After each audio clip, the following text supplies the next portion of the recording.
हरे कृष्णा कृष्णा कृष्णा हरे हरे, हरे राम राम राम हरे हरे। बहुत कुछ हमने समझा है, बहुत कुछ हमने देखा है। कर्म की परिभाषा क्या है? अल्टीमेटली कहा गया है, कर्म इंद्रियों को वश में करके जो इंसान प्रयत्न करता है, किसी भी तरह की अटैचमेंट को छोड़कर कर्म योग करता है, वो ही इंसान उत्कृष्ट है।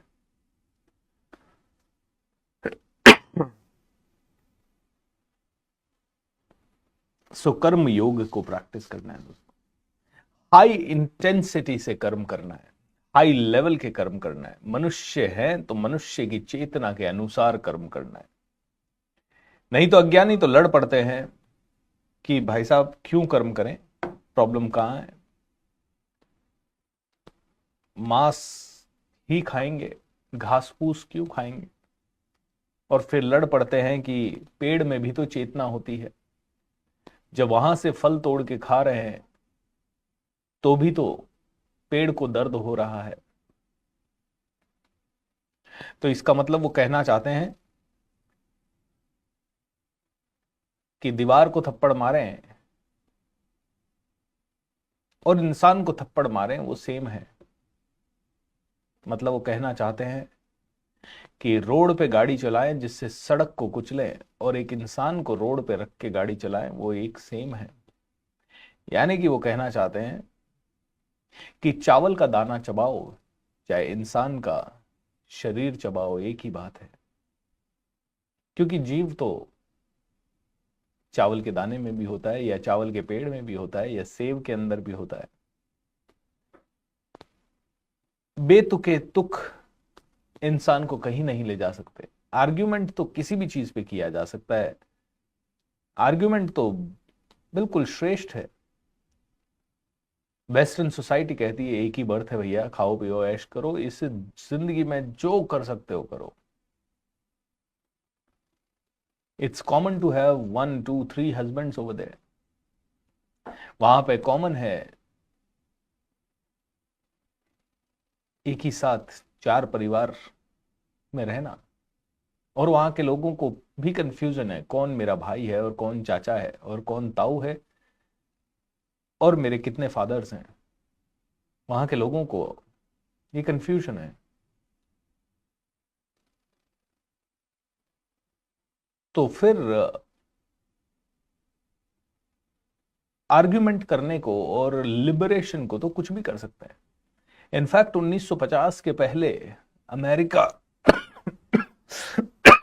सॉरी 1950 के पहले अमेरिका में भी ये कल्चर नहीं था जो आज है। वहां पे भी उस समय एक ही था, स्कूल जाओ, स्कूल कॉलेज खत्म होते ही शादी करो, घर बसाओ एंड नॉर्मल जिंदगी जियो।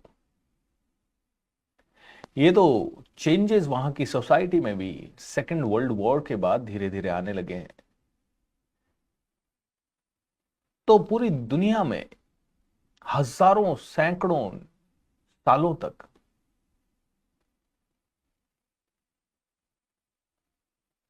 कल्चर बड़ा सभ्य था, शालीन था। ये एक्चुअली 1950 के बाद से क्या हुआ है कि पूरी दुनिया उलट पुलट हो गई है दोस्तों। 1 मिनट सोचने की बात है, जो लास्ट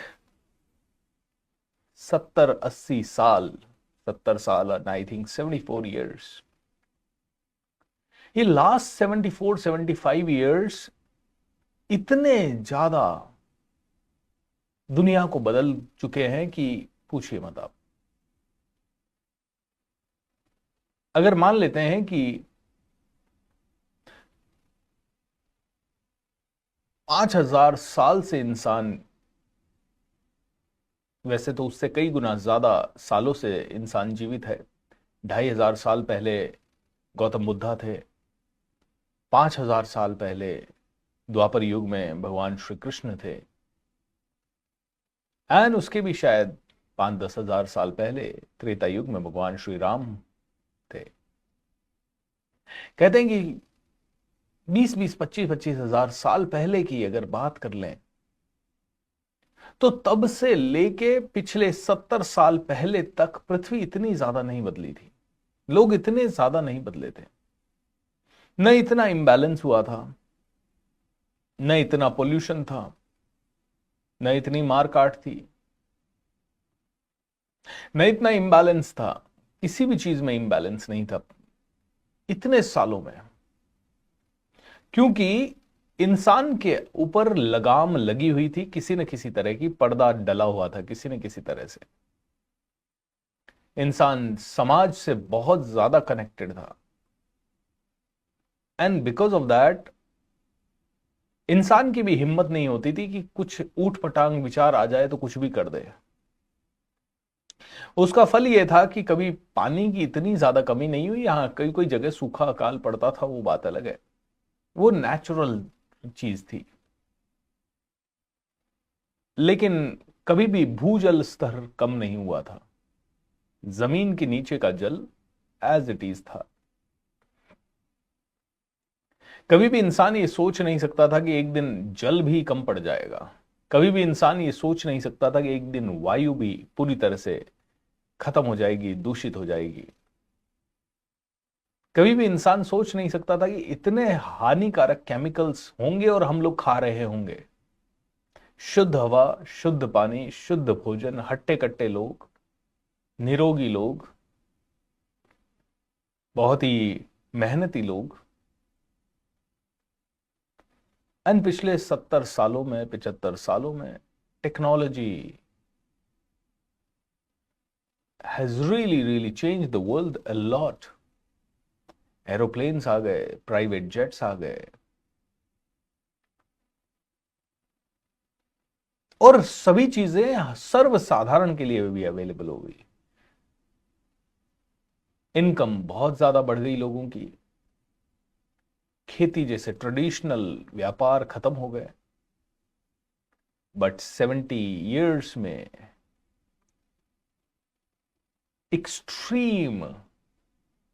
एक्सट्रीम लेवल की चैलेंजेस क्रिएट हुई है। एक्सट्रीम अच्छी भी चीजें हुई है।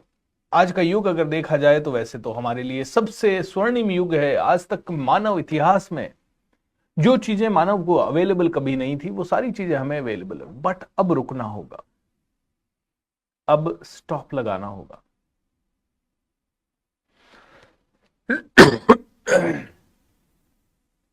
अब रुकना होगा। कैसे रुक पाएंगे पता नहीं। कौन रोक पाएगा इस चक्र को? कैसे वापस से सात्विक हो पाएंगे पता नहीं। कैसे ये जनसंख्या विस्फोट रुकेगा पता नहीं। कैसे ये धर्म के नाम पे लड़ाइयां रुकेगी पता नहीं। कैसे ये पॉलिटिकल एजेंडाज रुकेंगे पता नहीं। कैसे ये कंपनियों की होड़ रुकेगी कि हम सर्वश्रेष्ठ, हम सर्वश्रेष्ठ, हम सबसे ज्यादा धनी। पहले तो मिलियंस में बात होती थी, फिर बिलियंस में हो गई, अब ट्रिलियंस में हो गई। एक सिंगल आदमी कितना पावरफुल बन जाता है आज की डेट में, वो जानना है तो डोनाल्ड ट्रंप के बारे में सोचें, इलोन मस्क के बारे में सोचें। तो दोस्तों, बहुत कुछ हो चुका है 70 सालों में। 70 सालों में वो हो गया जो शायद 70,000 सालों में नहीं हुआ।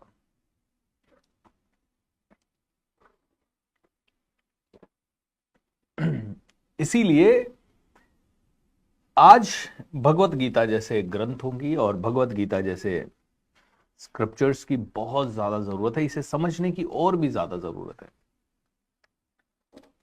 और सरल वे में समझने की जरूरत है, और मोर देन दैट समझ के इंप्लीमेंट करने की जरूरत है। समझना और पढ़ना इनफ नहीं है। प्रॉब्लम यह है कि हम सबने मान लिया है कि बस समझ लिया और पढ़ लिया। हमें पता भी नहीं है कि इंप्लीमेंट कैसे करें। इंप्लीमेंट करने के लिए हमारे पास समय नहीं है, क्योंकि अगर आपने इसको 1 घंटा सुना है तो 10 घंटे इसके लिए ऊपर चिंतन करना जरूरी है। इसके ऊपर चिंतन करना जरूरी है। चिंतन करना मतलब इसकी एक एक चीज को और ज्यादा समझना जरूरी है, और ज्यादा अपने आप के जीवन का विश्लेषण करना जरूरी है, अपने अपने जीवन के हर एक आयाम को देखना जरूरी है कि यार ये अंधापन में मैं तो कहीं शामिल नहीं हूं। क्योंकि यही तो एग्जैक्टली हुआ होगा दुर्योधन के साथ। वो कहता होगा मैं ही बड़ा, मैं ही सब कुछ, मुझे ही चाहिए सब कुछ, देना ही नहीं है किसी को। भयंकर वॉर्स, ऐसी वॉर जैसी जिससे धरती के सारे योद्धा खत्म हो गए ऑलमोस्ट।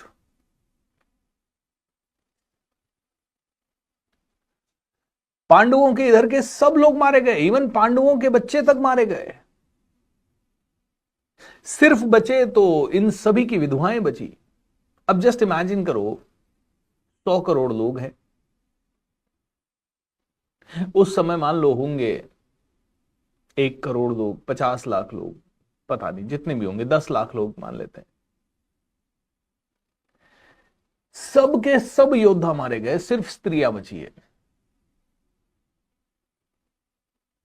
या छोटे बच्चे बचे हैं या बहुत ज्यादा बुजुर्ग लोग बचे हैं। 1 मिनट के लिए कल्पना करो, भारत देश में 150 करोड़ लोग हैं और 150 करोड़ में सारे के सारे आदमी मारे जाए, सिर्फ औरतें बचे हैं, सिर्फ बच्चे बचे हैं, सिर्फ बूढ़े बचे हैं और गिने चुने व्यक्ति बचे। कोई पूरे महाभारत के युद्ध में सब मारे गए, सिर्फ 5 पांडव बचे एंड भगवान श्री कृष्ण बचे, अश्वत्थामा बचा, कृपाचार्य बचे, ऐसे गिनती के कुछ लोग बचे, और या तो फिर बाकी बुजुर्ग लोग या फिर बच्चे लोग। क्या मंजर होगा वो, कैसे जिए होंगे लोग। डेफिनेटली जो लोग युद्ध में काम आने वाले लोग नहीं थे वो भी बचे होंगे, बट 80% पीपल वर डेड। ऐसा संग्राम एक आदमी की मैडनेस के कारण, ऐसा संग्राम एक आदमी की दुष्टता के कारण। 1 person is enough, 1 Hitler is enough to create World War II. 1 Putin or 1 that Kim Jong or 1 Donald Trump or 1 single person is enough to create even World War III. एक आदमी की मैडनेस पूरी दुनिया को बर्बाद कर सकती है। एक आदमी का गलत डिसीजन, एक आदमी का पागलपन कहीं पे भी ले जा सकता है। तो आइए शुरू करते हैं अध्याय 13। भगवान ये गीता ज्ञान हमारे जीवन में उतार सके, हम इसे समझ सकें और हमारे द्वारा ये हजारों लाखों करोड़ों लोगों तक पहुंचे। तथास्तु तथास्तु तथास्तु। बोलिए योगेश्वर श्री कृष्ण भगवान की जय। श्री राम जय राम जय जय राम।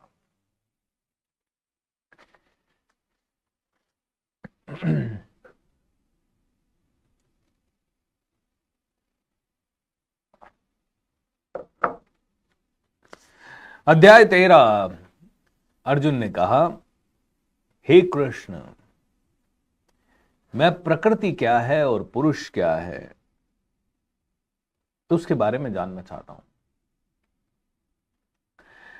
मैं क्षेत्र क्या है और उसका स्वामी कौन है उसके बारे में जानना चाहता हूं। मैं ज्ञान क्या है और उस ज्ञान को देने वाला कौन है और जानने वाला कौन है उनके बारे में जानना चाहता हूं। तो भगवान श्री कृष्ण कहते हैं, तुम्हारा ये शरीर जिसमें सारे कर्म उदय हो रहे हैं वो ही क्षेत्र है। तुम्हारा ये पूरा शरीर जो कर्म कर रहा है बोले ये ही तुम्हारा अधिकार क्षेत्र है, तुम्हारा बस यही क्षेत्र है, इतना ही तुम्हारी बाउंड्री है। क्षेत्र मतलब बाउंड्री। तुम इसके बाहर कुछ भी कंट्रोल कर नहीं सकते। तुम थोड़ा बहुत कंट्रोल इसके अंदर भी नहीं कर सकते, लेकिन थोड़ा बहुत कुछ कंट्रोल कर सकते हो, तो बस इसी बॉडी के अंदर कंट्रोल कर सकते हो। तुम्हारे मन को कंट्रोल कर सकते हो, तुम्हारी बुद्धि को थोड़ा बहुत कंट्रोल नहीं करना है, एक्चुअली रेगुलेट कर सकते हो। कंट्रोल करना यानी कि मैं अपने मन को कंट्रोल करके बैठूंगा, करके दिखाओ। रेगुलेट कर सकते हो, मन को कंट्रोल नहीं कर सकते। प्रॉब्लम यह है एक इंसान का कि वो कंट्रोल करना चाहता है, मैं अपने मन को कंट्रोल कर लूं, मैं अपनी बुद्धि को कंट्रोल कर लूं, मैं अपने शरीर में होने वाली क्रियाओं को कंट्रोल कर लूं। कर ही नहीं सकते। इस समय तुम्हारी मर्जी के बिना तुम्हारी किडनी फिल्ट्रेशन का काम करने में चालू है, फिल्ट्रेशन प्लांट बॉडी का चालू है। इस समय आप माने या ना माने, लेकिन आपकी जिंदगी का हर एक पहलू चालू है। आप कुछ भी कंट्रोल नहीं कर सकते। आप तो अपने इस क्षेत्र को, अपने इस बॉडी को किसी न किसी कार्य में लगा सकते हैं। आप इसे रेगुलेट कर सकते हैं। मन को कभी भी कंट्रोल नहीं कर सकते, क्योंकि मन तो चंचल है, वो कभी इधर कूदेगा कभी इधर कूदेगा। बट उसे आप कह सकते हैं राम राम बोल भाई, राधे श्याम बोल भाई, कृष्ण कृष्ण बोल भाई, फोकस कर, पढ़ाई में फोकस कर भाई। आप अपनी इंद्रियों को रेगुलेट कर सकते हैं। बोलते हैं सबसे पहले ये शरीर क्षेत्र कहलाता है, और इस शरीर को जानने वाला, इस शरीर को जानने वाली आपकी आत्मा क्षेत्रज्ञ कहलाती है। यू नो, किसान अलग है और किसान का खेत अलग है। खेत को क्षेत्र बोल दिया है, और उसका स्वामी यानी किसान वो क्षेत्रज्ञ हो गया है। यानी ये शरीर तुम्हारा जो है ये सिर्फ एक छोटा सा एरिया है, और इस एरिया को जानने वाली आत्मा ही इसकी स्वामिनी है। हे भारतवंशी, तुम्हें ज्ञात होना चाहिए कि मैं भी समस्त शरीरों में ज्ञाता भी हूं, और इस शरीर तथा इसके ज्ञाता को जान लेना ज्ञान कहलाता है, ऐसा मेरा मत है। और जब ये आत्मा ये समझ जाए कि मैं भी, मेरा भी कोई बहुत मेरा भी कोई स्वामी है। इट्स लाइक जब एक खेत है वो क्षेत्र हो गया, उस खेत का स्वामी जो है वो क्षेत्र का किसान हो गया, किसान यानी स्वामी। लेकिन जब ये किसान को पता है कि मेरे खेत में क्या उगाना है वो मेरे कंट्रोल में तो है, लेकिन फिर भी इस खेत में मैं चाह के भी पक्की ईंट की दीवार नहीं बना सकता। क्यों? क्योंकि इस एरिया का टोटल स्वामी गवर्नमेंट है। तो वो भगवान कहता है कि भैया जब तुम अपनी जिंदगी में जी रहे हो तो तुम्हें तीन चीजों को समझना है। पहली चीज तो ये शरीर अलग है, दूसरी चीज आत्मा अलग है, तीसरी चीज परमात्मा इसका भी सुप्रीम कमांडर है। ये तीन चीजों को तुम्हें समझना जरूरी है। तुम सोच लेते हो कि शरीर ने कुछ किया, वो तुमने किया। ऑलराइट, तो तुम कौन हो भाई? तुम कैसे कर सकते हो? शरीर को कंट्रोल करके दिखाओ तुम। It's impossible. तुम सिर्फ अपनी मन और बुद्धि को रेगुलेट कर सकते हो, और उसके बेस पे शरीर में कोई पीड़ा हुई तो तुम्हें सहना पड़ेगा, क्योंकि किसान तुम हो। तो अल्टीमेटली बीच में जो है किसान, आत्मा, अल्टीमेटली उस आत्मा को समझना पड़ेगा। उस आत्मा, क्योंकि क्षेत्र के पास तो जो चल रहा है वो चल रहा है, उसे हम रेगुलेट कर सकते हैं। लेकिन वो रेगुलेट कौन करेगा? आत्मा करेगी। वो रेगुलेट कौन करेगा? भूपेंद्र करेगा। भूपेंद्र कौन है? एक आत्मा है। भूपेंद्र एक शरीर नहीं है, क्योंकि ये शरीर तो चला जाएगा। शरीर से हमारी पहचान जरूर है, क्षेत्र से हमारी पहचान जरूर है, लेकिन वो पहचान आपके और मेरे लिए, भौतिक जगत के लिए, परमात्मा के जगत के लिए नहीं है। तो हमें ये जानना पड़ेगा कि शरीर अलग है, आत्मा अलग है, और आत्मा के ऊपर भी परमात्मा है, प्रकृति है, कई सारी चीजें हैं। तो शरीर तथा इसके ज्ञाता को जान लेना ज्ञान कहलाता है।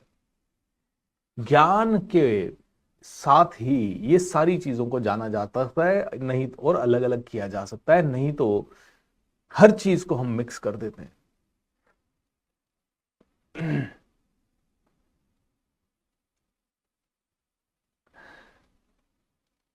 कर्म क्षेत्र क्या है, यह किस प्रकार बना है और इससे क्या परिवर्तन होते हैं, यह कहां से उत्पन्न होता है, इस कर्म क्षेत्र को जानने वाला कौन है और उसके क्या प्रभाव हैं। भगवान श्री कृष्ण कहते हैं कि अब मैं तुम्हें बताऊंगा कि तुम्हारा कर्म क्षेत्र एक्चुअली बना कैसे है। विभिन्न वैदिक ग्रंथों में विभिन्न ऋषियों ने कार्यकलापों के क्षेत्र तथा उन कार्यकलापों के ज्ञाता के ज्ञान का वर्णन किया है। इस विशेष रूप से वेदांत सूत्र के कार्य कारण के समस्त तर्क समेत प्रस्तुत किया गया है। तो अब भगवान श्री कृष्ण कहते हैं, सुनो मेरी बात। पंच महाभूत क्या है? पृथ्वी, अग्नि, जल, वायु, आकाश। उसके अलावा अहंकार, बुद्धि एंड अव्यक्त यानी प्रकृति के तीन गुणों को की अप्रकट अवस्था। तीन गुण कौन से हैं? सतोगुण, रजोगुण, तमोगुण। 10 इंद्रियां, आप कहोगे 10 इंद्रियां कौन सी है? 5 हो गई आपकी कर्मेंद्रियां, जिनको आप ऑलरेडी जानते हो, आंख, नाक, कान, त्वचा और क्या होता है, जीभ। सॉरी, ये तो ज्ञानेंद्रियां है। कर्मेंद्रियां क्या है? हाथ, पांव, गुदा। और तो टोटल 10 इंद्रियां हैं। तो आंख, नाक, कान और त्वचा और जीभ, ये तो ज्ञानेंद्रियां हैं। इनसे तो आपको पूरी जमीन, पूरे संसार का ज्ञान होता है। 2 हाथ, 2 पांव, गुदा, ये सब आपकी कर्मेंद्रियां हैं। कर्म किए करते हो आप इनसे, इस हाथ से कर्म करते हो, इन पांवों से कर्म करते हो। 10 इंद्रियां, 5 इंद्रियों के विषय। इंद्रियों के विषय मतलब इंद्रियों के विकार विषय, इच्छा, द्वेष, सुख, दुख, संघात, जीवन के लक्षण तथा धैर्य, इन सब को संक्षेप में कर्म का क्षेत्र तथा उसकी अंतक्रिया या विकार कहा जाता है। 24 तत्वों से मिलके ये एक तरह से शरीर बना है। 24 तत्व। 24 तत्व क्या है? इसमें पंच महाभूत हो गए, अहंकार, मन, बुद्धि हो गया, एंड उसी के साथ साथ आपके 10 इंद्रियां हो गई, 5 ज्ञानेंद्रियां, 5 कर्मेंद्रियां, एंड सॉरी, यहां 10वीं इंद्री को मन कहा गया है। ओके, सो ये सारी चीजों को मिला के ये शरीर और ये सब चीजें मिला है। और आपको अब समझना है कि इन सभी को आपके कंट्रोल में होना चाहिए। आपका खेत आपके कंट्रोल में होना चाहिए। आपके खेत में क्या हो रहा है, कोई कौन सा जानवर घुस ना जाए, यह आपके कंट्रोल में होना चाहिए। आप अगर आपके खेत को जोत रहे हैं, उसमें कौन सी फसल बानी है, यह आपके कंट्रोल में होना चाहिए। ऐसे ही नहीं कि खेत में कुछ भी उग गया और हम उसे एक्सेप्ट कर लें, यह आपके ये नहीं होना चाहिए। आपके खेत में कब पानी देना है और कब नहीं देना और कितनी मात्रा में देना है, यह आपके कंट्रोल में है। ज्यादा पानी दे दिया, फसल सड़ जाएगी। बिल्कुल पानी नहीं दिया, फसल सड़ जाएगी।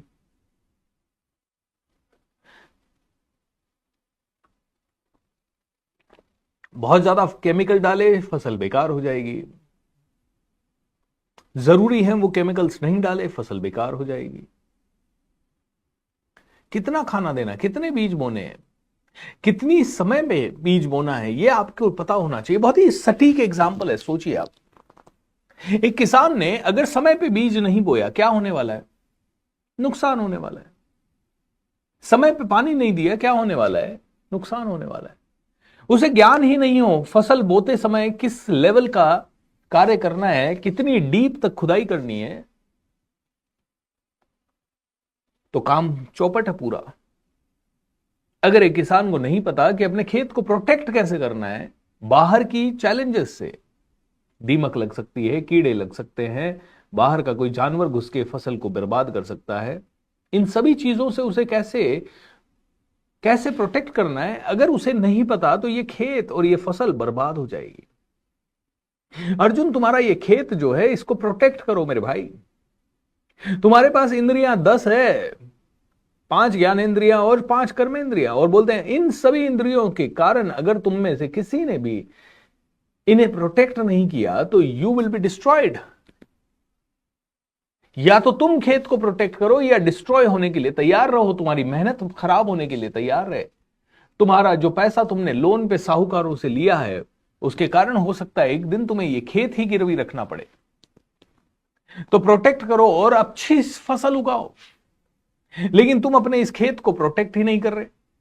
तुम इसमें कोई भी फॉरेन ऑब्जेक्ट घुस जाए, कोला, पेप्सी, ये वो सब कुछ घुस जाए। भाई occasionally once in a while कोई जानवर घुस गया और उसने 2-4 सब्जी खा ली, वहां तक ठीक है, तुम लाठी लेके उसको भगा सकते हो। लेकिन 50 जानवर घुस गए और रोज घुस जाए तो तुम्हारी फसल कभी बनेगी नहीं। ओकेजनली किसी दिन तुम्हारा नींद लग गई और उस दिन कोई घुस गया, ठीक है, बात समझ में आती है कि तुम भी इंसान हो, कितने बड़े खेत में क्या क्या प्रोटेक्ट करोगे। कभी कभी छूट है, मॉडरेशन की छूट है। मॉडरेशन की छूट है। किस चीज की छूट है? मॉडरेशन की। कभी कभी थोड़ा मात्रा में, कभी कभी तुम ओकेजनली बहुत ज्यादा सेलिब्रेशन के टाइम पे ओकेजनली अगर तुमने एक पैग ले लिया, इट इज स्टिल ओके। हालांकि वो भी ओके नहीं है, क्योंकि वो भी तुम्हारा नुकसान तो है ही, वो भी तुम्हारी लापरवाही तो है ही। वो भी ओकेजनली तुम्हारे खेत में कोई जानवर घुस गया, वो ओकेजनली 10-5 सब्जियां खा गया, 10-5 फ्रूट्स खा गया, 10-5 पौधों को नष्ट कर गया, ओकेजनली इट इज ओके। लेकिन इतना बड़ा खेत है तो वो 10-5 पौधों की भरपाई कर लेगा, बैल फिर से उग जाएगी, ठीक है। हालांकि भरपाई तो उसकी भी नहीं हो पाएगी, क्योंकि वो फसल लगने का समय 3 महीने पहले था या 2 महीने पहले था। अब वो फसल बड़ी हुई थी, अब वापस से वो पौधा आज लगना या पनपना भी शुरू होता है तो 2 महीने 3 महीने बाद फल देगा, तब तक तो सीजन चला गया। तो अर्जुन ये समझो कि तुम्हारा ये क्षेत्र है, इसमें फॉरेन ऑब्जेक्ट कैसे आ सकता है? तुम्हारी ये बुद्धि मन में कुछ भी तुम घुसने दोगे, किसी के भी विचार को घुसने दोगे, किसी के भी आइडिया को घुसने दोगे, किसी के भी बहसिर पैर की चीजों के घुसने दोगे, कोई भी तुम्हें चकाचौंध दिखा के तुम्हारी पूरी फसल, तुम्हारी पूरी मेहनत चौपट कर जाए और तुम्हें पता तक नहीं लगे, और तुम सोचो अरे ये तो मेहमान है, इन्हें तो हक है, और वो ऐसा प्रिटेंड करे कि नहीं नहीं मैं तुम्हारी फसल खाने नहीं आया हूं, मैं तो बस देख रहा हूं तुम्हारी फसल। और पता लगा तुम्हारी फसल का एक मोटा हिस्सा वो ले गया, बस उसने तुम्हारे सामने नहीं खाया, तुम्हारे तोड़ने के बाद खाया और उसका पैसा भी तुम्हें नहीं दिया। अल्टीमेटली हम सब देखिए बहुत मेहनत करके बहुत पैसा कमा रहे हैं और हमारा 80-90% पैसा आज की डेट में कहां जा रहा है, सोचिए। जस्ट इमेजिन कीजिए कोई इंसान 10 करोड़ रुपए कमा रहा होता महीने का और वो सिर्फ सात्विक जिंदगी जी रहा है। कोई 10 करोड़ रुपए कमा रहा है और सात्विक जिंदगी जी रहा है, सादा जीवन, उच्च विचार। भैया मेरे कमरे में एक चारपाई है, एक पढ़ने की टेबल है, एक लैंप है, 10-20-50 किताबें हैं, 2 रोटी खाता हूं मैं, वो भी सात्विक भोजन खाता हूं, घर का बना हुआ भोजन खाता हूं, मैं 4 कपड़े की जोड़ी रखता हूं अपने पास, दैट्स इट। और 10 करोड़ रुपए कमा रहा है, छोड़िए 10 करोड़, 10,000 कमा रहा है, 10,000 कमा रहा है तो भी ये दुखी नहीं होगा, और 10 करोड़ कमा रहा है तो भी इसे कोई खास फर्क नहीं पड़ेगा। ये 10 करोड़ में से शायद 1 करोड़ दान में दे देगा, शायद ये हॉस्पिटल बनवाएगा, स्कूल बनवाएगा, वो चीजें शायद वो अच्छी बनवाएगा, लेकिन खुद के लिए इतना सादा जीवन रखेगा कि भैया ये मेरा छोटा सा घर है एंड दैट्स इट, क्योंकि ये विद्वान आदमी होगा। लेकिन आज आदमी कहता है 10 करोड़ तो एक माइंड में घुसा हुआ है, पैसा कमाया और उसको एंजॉय नहीं किया तो क्या मतलब है पैसा कमाने का। एक और चीज कह दूं, एंजॉय करने के चक्कर में आपका पूरी कमाई, आपके पूरे क्षेत्र की, पूरी जिंदगी की कमाई, पूरी वो कमाई जो पीढ़ियों तक, शायद अगले 100, 200, 500 सालों तक लोगों को सर्व कर सकती है, वो कमाई तुम्हारी ये कीड़े मकोड़े ले जा रहे हैं, ये फॉरेन ऑब्जेक्ट्स ले जा रहे हैं, और तुम इनको देख के खुश भी बहुत हो। तुम कहते हो यार इतना बड़ा खेत है, खाओ ना यार, मेरी कमाई है, खाओ ना यार, मेरे लिए तो इतना सा जरूरत है, तुम बाकी खाओ यार, मेरे को मजा आ रहा है, तुम बैठो मेरे साथ खाओ। बोले ये गलत है, ये गलत है। ये इसलिए गलत है क्योंकि वो सब्जी अगर वो लोग खा रहे हैं जिनको उसकी जरूरत नहीं है, तुम किसान हो, तुम्हारा कर्तव्य है पूरे जनता का, पूरी देश का पेट भरना। तुम किसान हो, तुम्हारा कर्तव्य है पूरी दुनिया का पेट भरना। ये तुम्हारा ड्यूटी है। और तुम अपनी पूरी फसल को कहते हो कि मेरे लिए तो इतना बहुत हो गया, बाकी कोई भी खाए बर्बाद हो चलेगा। तो अपनी ट्रू पोटेंशियल, अपने पैसे की ट्रू पोटेंशियल को आप बर्बाद कर रहे हो। तो ये कर्म का क्षेत्र है। अब कहते हैं कि एक सात्विक इंसान जो है, एक पावरफुल इंसान जो है, एक ज्ञानी इंसान जो है, जो इस क्षेत्र को समझ सकता है, एक अच्छा ऐसा किसान जो कि बहुत ही मजबूत किसान है, जो जानता है कि ये क्षेत्र मेरा है, जो जानता है कि इस क्षेत्र में कब फसल बोनी है ये मेरा अधिकार है, जो जानता है कि अगर समय पे फसल नहीं बोई तो कहीं ना कहीं बहुत गड़बड़ हो जाएगी, जो जानता है कि ज्यादा पानी ज्यादा खाद देने से फसल बर्बाद हो सकती है। अब वो इंसान के गुण क्या है, भगवान श्री कृष्ण अगले श्लोक में ये बताते हैं। बट उसके पहले ये जानना जरूरी है कि देखिए, एक बच्चे में संस्कार कब डालने कब नहीं डालने ये आपको पता होना चाहिए। हमारे बॉडी के साथ क्या करना है क्या नहीं करना, अगर समय पे नहीं किया तो जिंदगी भर पछताना पड़ेगा। हमारे मन के साथ क्या करना है क्या नहीं करना, अगर हमने समय पे नहीं किया जिंदगी भर पछताएंगे। अगर हमारी इंद्रियों को हमने समय पे कंट्रोल नहीं किया तो मन समय आने पे, एंड मोमेंट पे हम लोग पछताएंगे। And that is going to be the reality. कोई भी विचार मत घुसने दीजिए, सत्संग बहुत जरूरी है। आज देखिए, आप 10 दिन 5 दिन से भगवत गीता अगर मेरी सुन रहे हैं तो ऑटोमेटिकली आपके मन में काफी परिवर्तन आ रहा होगा। काफी सुनना पहली सीढ़ी है। कोई भी चीज को बदलने की पहली चीज सीढ़ी है सुनना, दूसरी सीढ़ी है उस पर चिंतन करना, उसे समझना, तीसरी सीढ़ी है उसे कर्म में लगाना, उस समझ को अपने जीवन में उतारना, यानी कर्म करना उस समझ के साथ। और जब उस समझ के साथ कर्म करोगे तो रिजल्ट बहुत छोटे आएंगे शुरू में, लेकिन धीरे धीरे वो रिजल्ट बड़े होंगे, धीरे धीरे वो रिजल्ट और ज्यादा बड़े होंगे, धीरे धीरे आप और सहज हो जाओगे। आज आप इमीडिएट टेनिस खेलना शुरू करो, शायद आपसे एक बॉल ठीक से नहीं मारी जाएगी, एक बार रैकेट भी ठीक से नहीं पकड़ा जाएगा, आपकी बॉडी मूव ही नहीं करेगी। लेकिन वही आप 10 साल टेनिस करते रहो, आपकी बॉडी इलेक्ट्रिक स्पीड से, बॉल की स्पीड से मूव करेगी। And that is the way. तो बोलते हैं अवेयर बनो यार, आपके क्षेत्र के लिए अवेयरनेस लाओ। पूरी दुनिया की अवेयरनेस शुरू में छोड़ दो। तुम्हें ज्ञान है पॉलिटिक्स में ये चल रहा है, तुम्हें ज्ञान है उस देश में ये चल रहा है, तुम्हें ज्ञान है ऐसा हो रहा है, बोले वो ज्ञान तुच्छ ज्ञान है। पहले अपने क्षेत्र का ज्ञान करो, फिर दूसरों के क्षेत्र का ज्ञान करना। तुम्हें पता है दूसरे के क्षेत्र में तरबूज लगा रहा है, कोई किसी के क्षेत्र में करेला उगा रहा है, कोई अनार उगा रहा है, बेटा तुम्हें उनके क्षेत्र में क्या उग रहा है उसका बाद में ज्ञान लेना। वो उगा भी रहे हैं नहीं उगा रहे हैं वो अलग चीज है, तुम्हारे कंट्रोल में तुम्हारा क्षेत्र है। सबसे पहले अपने शरीर का, अपने मन का, अपने इंद्रियों का ज्ञान लो। और जब तुम अपने क्षेत्र को जान जाओगे तो ही तुम्हारी उन्नति बहुत ज्यादा होगी, अदरवाइज तुम उन्नति कर ही नहीं सकते। अदरवाइज तो तुम ऐसा फंसे हुए रहोगे और तुम्हें पता भी नहीं चलेगा कि तुम फंसे हुए हो। तुम पिंजरे में कैद रहोगे और तुम्हें पता भी नहीं रहेगा कि तुम पिंजरे में कैद हो। तो भगवान श्री कृष्ण कहते हैं कि एक ऐसा इंसान जो कि बहुत ज्यादा पावरफुल है और जो अपने क्षेत्र को पूरी तरह से जानता है, उसके गुण समझिए। उसके गुण है विनम्रता। उसका गुण क्या है? विनम्रता। वो विनम्र रहेगा।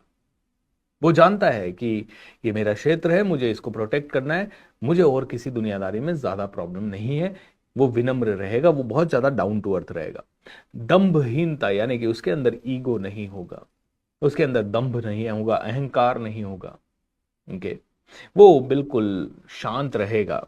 अहिंसा, वो ज्यादा मार पीट नहीं करेगा। वो जानवर को भी भगाएगा तो बोले भाग जाओ, उसको डंडा दिखाएगा, उसको मारेगा नहीं। ओके। सहिष्णुता, सहिष्णुता को क्या बोलते हैं हिंदी में बताएंगे प्लीज। राइट, आगे बढ़ते हैं। सरलता, सरल होगा, सहज होगा।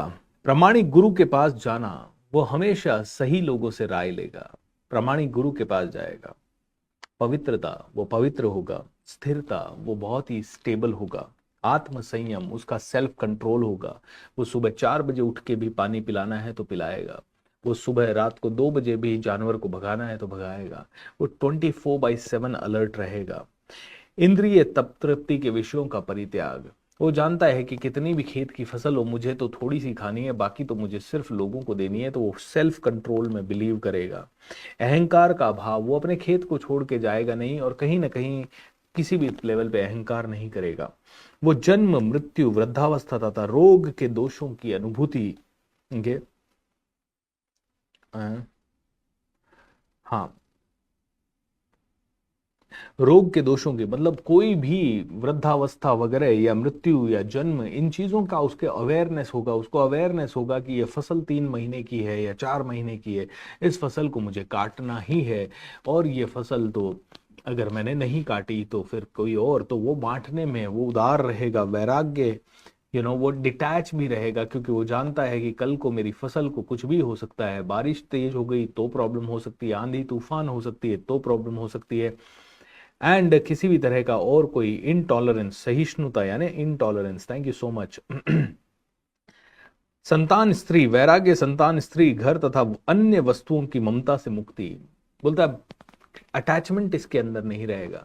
इसके क्षेत्र में आज इसको पता है कि आज मैंने भिंडी उगाई है तो कल करेला उग सकता है, परसों आलू उग सकता है, फिर मटर उग सकता है, फिर ये हो सकता है, और वो फसल आई 3 महीने के अंदर, अटैचमेंट खत्म। वो अटैचमेंट कभी भी नहीं रखेगा, वो मुक्त रहेगा। अच्छी तथा बुरी घटनाओं के प्रति समभाव, जो भी होगा देखा जाएगा, और वो सिर्फ अपने कर्म में फोकस करेगा। मेरे प्रति निरंतर अनन्य भक्ति। दिन भर उसने अपना खेत में काम कर लिया, उसके बाद वो प्रभु के गुण गाएगा, 2 रोटी खाएगा। एकांत स्थान में रहने की इच्छा, उस खेत को जोतने के लिए वो पूरा सिटी से दूर 100 किलोमीटर 50 किलोमीटर दूर उस खेत में अकेला बैठा रहेगा, तो भी उसे कोई दिक्कत नहीं आएगी। जन समूह से विलगाव, हजारों लाखों लोगों की भीड़ में भी है तो भी वो मस्त है, और अकेला है तो भी मस्त है। आत्म साक्षात्कार की महत्ता को स्वीकारना, जानता है कि मुझे ही समझना पड़ेगा कि होने को कुछ भी हो सकता है और करने वाला परमात्मा है, मैं तो अपना कर्म कर सकता हूं, दैट्स इट। तथा परम सत्य की दार्शनिक खोज, उसे परम सत्य के लिए वो लड़ता रहेगा, आगे बढ़ता रहेगा। उसको पता है कि मैंने बीज कैसे भी डाले हों, अच्छी से अच्छी क्वालिटी के मैं बीज डालूंगा, उससे अच्छी से अच्छी क्वालिटी की फसल होगी। उसके बावजूद भी गारंटी नहीं है कि भिंडी इतनी लंबी होगी या इतनी लंबी होगी, लौकी इतनी लंबी होगी या इतनी लंबी होगी, उसे नहीं पता कि एग्जैक्ट कितनी बोरी अनाज होगा, लेकिन वो जानता है कर्म क्या है, और हमेशा और बेटर क्वालिटी को और बेटर तरीकों को खोज रखता है। इन सब को मैं ज्ञान घोषित करता हूं, और इसके अतिरिक्त जो भी है अर्जुन, वह सब अज्ञान है। अर्जुन, तुम अगर सरल हो, विनम्र हो, सहिष्णु हो, अहिंसात्मक हो, सरल गुरु के पास जा रहे हो, पवित्र हो, स्थिर हो, आत्म संयम हो, इंद्रिय की तृप्ति यानी कंट्रोल कर रहे हो या उनको रेगुलेट कर रहे हो, अहंकार का अभाव है तुम में, और तुम डिटैच्ड हो, जन्म मृत्यु जरा व्याधि सभी का तुम्हें ज्ञान है, स्त्री घर संतान सभी से तुम थोड़ा डिटैच्ड हो, वैराग्य है तुम में, अगर ये सारी क्वालिटीज हैं तो तुम क्षेत्र के स्वामी हो, अदरवाइज तुम नौकर हो, अदरवाइज तुम भटके हुए हो।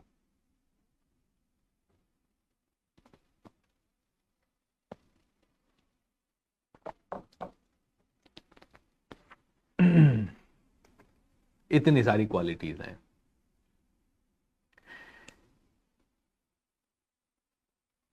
इतनी क्वालिटीज आपको अपने अंदर लानी है।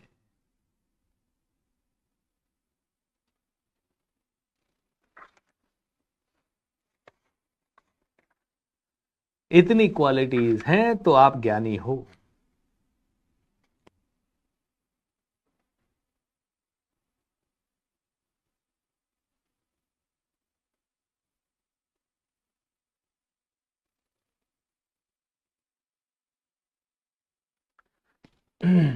अब दोस्तों, क्षेत्र की बात हो गई, यानी फील्ड की बात हो गई, बॉडी, फील्ड को जानने वाली की बात हो गई, आत्मा। बोले अब परमात्मा की बात कर लो। वो ही आत्मा ज्ञानी आत्मा है जो इस क्षेत्र को पूरी तरह से जानती है। समझ हमें हमारी बॉडी की नहीं है, समझ हमें हमारे मन की नहीं है, और हम समझने चले सारी दुनिया के कार्यकलापों को। प्रधानमंत्री, मुख्यमंत्री, कोई समाज का मंत्री, उससे कोई किसी भी फील्ड का कोई भी लीडर, उससे कुछ गलती हो गई, हम तबाक से बोल पाते हैं कैसा लीडर है, उसको इतना नहीं आता।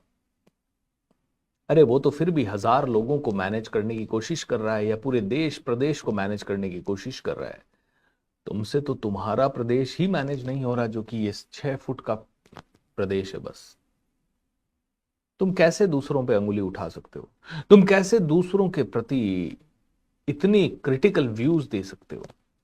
तुमसे तुम्हारा घर मैनेज नहीं हो रहा, तुमसे तुम्हारे बच्चे नहीं पल रहे, और तुम किसी के ऊपर उंगली उठाने चले हो कि देश ऐसे मैनेज होना चाहिए। दोस्तों, बड़ा डिफिकल्ट हो सकता है। हम घर के 5 मेंबर्स में सामंजस्य नहीं ला पा रहे। आपको लगता है देश में 100 पार्टियां खड़ी है, उन सभी पार्टियों में सामंजस्य कोई भी लीडर कभी भी ला पाएगा? और उसकी समस्याएं किस लेवल की होगी? आज मेरे पास 20 लोगों की टीम है, मुझे पता नहीं चलता है कि कौन एग्जैक्टली क्या कर रहा है। ठीक है, एक विश्वास पे ही चलाना पड़ता है कि मोटा मोटा ये काम है भाई, सबका सब लोग ये करो। एग्जैक्टली कौन कितना कर रहा है, हम चाहे 1000 सॉफ्टवेयर लगा लें, एग्जैक्ट पता नहीं चल पाएगा। और चल भी गया तो क्या करोगे? कितनों को निकालोगे और कितनों को रखोगे? यही दुविधा एक लीडर के पास हमेशा होती है कि वो क्या क्या करे, उसको पता ही नहीं चलेगा इतनी बड़ी कंट्री में क्या हो रहा है, इतनी बड़े देश में क्या हो रहा है, इतने बड़े प्रदेश में क्या हो रहा है, इतनी बड़ी कॉन्स्टिट्यूएंसी में क्या हो रहा है। एक विधायक को पता ही नहीं चलेगा कि इतने बड़े लेवल पे क्या क्या हो रहा है। और जो पता चलेगा वो फिल्टर्ड न्यूज ही आएगी, वो फिल्टर्ड न्यूज ही आएगी, और उसे उन चीजों को कंट्रोल लोगों के थ्रू ही करना होगा। और लोग अगर सच्चे मिले तो ठीक ठाक कंट्रोल हो गया, लोग अगर अच्छे नहीं मिले तो कंट्रोल नहीं हो पाएगा। हालांकि लीडरशिप क्वालिटी उसके अंदर है, होनी ही चाहिए।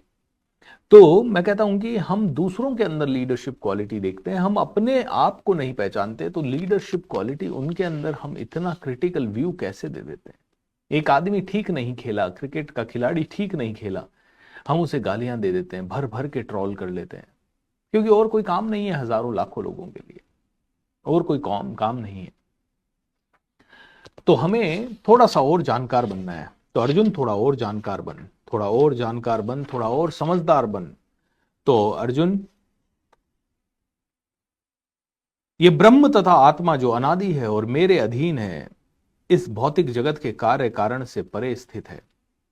उसके हाथ, पांव, आंखें, सिर तथा मुंह तथा उसके कान सर्वत्र हैं। इस प्रकार परमात्मा सभी वस्तुओं में व्याप्त होकर अवस्थित है। अब तुमने फील्ड जान लिया, किसान जान लिया, अब तुम गवर्नमेंट को जानो भाई। किसान को तो सिर्फ अपना फील्ड दिखाई दे रहा है, गवर्नमेंट को सारे फील्ड दिखाई दे रहे हैं। गवर्नमेंट को एक कंप्यूटर पर बैठे बैठे पता चल जाएगा कौन से खेत में क्या हो रहा है। उनके पास सैटेलाइट है, उनके पास सब कुछ है, उनके कान, आंख, नाक सर्वत्र हैं भाई। और उसके भी ऊपर स्टेट गवर्नमेंट के भी ऊपर सेंट्रल गवर्नमेंट है। बोले इनको सब पता है। तुम्हें तो तुम्हारे ही फील्ड का ज्ञान है, इन्हें हजारों और फील्ड्स का ज्ञान है। तुम्हें तो इतना ही पता है कि मुझे ये फसल बोनी है, इन्हें तो पता है तुम्हारे खेत के नीचे कितने मीटर नीचे तुम्हें पानी मिलेगा। इन्हें तो पता है कि तुम्हारे आसपास अगर कोई खेत है तो उसमें माइंस मिलेगी, कोई पर्टिकुलर खनिज निकलेगा या क्या निकलेगा।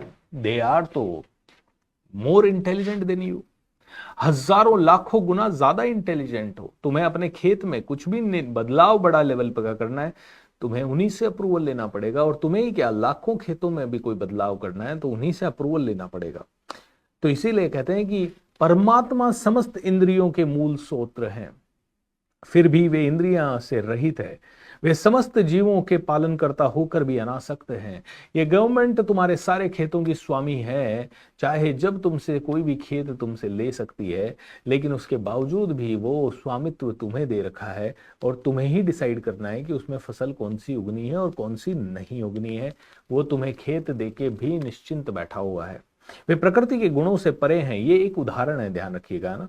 वे प्रकृति के गुणों से परे हैं, फिर भी वे भौतिक प्रकृति के समस्त गुणों के स्वामी हैं। राइट, वो तुम्हारी फसल खराब हो रही है, अच्छी क्वालिटी की हो रही है, हो भी रही है कि नहीं हो रही है, इन सभी चीजों से परे हैं, बट उसके बावजूद भी तुम्हारे पूरे खेत के स्वामी वही हैं। इट्स लाइक एक एग्जाम्पल है कि भैया तुम्हारा ये फील्ड है, तुम्हारी बॉडी है, तुम हो, और अब तुम्हारे ऊपर एक और पावर है। एक बच्चा है, वो अपनी बॉडी का स्वामी है, लेकिन उसकी बॉडी का और उसके मन का एक और स्वामी है, उसका पिता। बच्चे को जो नहीं दिखाई दे रहा वो पिता को दिखाई दे रहा है, और बच्चे पे, एक ही बच्चे पे कंट्रोल, बच्चे का कंट्रोल अपने ऊपर है, लेकिन पिता का कंट्रोल तीनों बच्चों के ऊपर है। और उस पिता का कंट्रोल और भी बड़ा हो सकता है। सो परम सत्य जड़ तथा जंगम समस्त जीवों के बाहर तथा भीतर स्थिर है। सूक्ष्म होने के कारण, छोटा होने के कारण वे भौतिक इंद्रियों के द्वारा जानने या देखने से परे है। यद्यपि वे अत्यंत दूर रहते हैं, किंतु हम सबों के निकट भी हैं।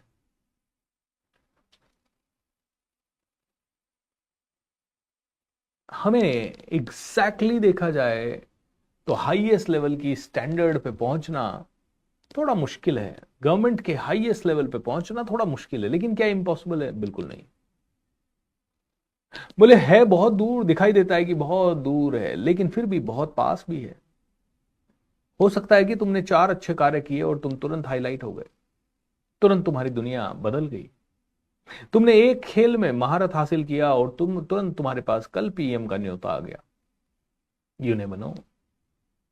तुम बस अपना अच्छा कार्य करते रहो।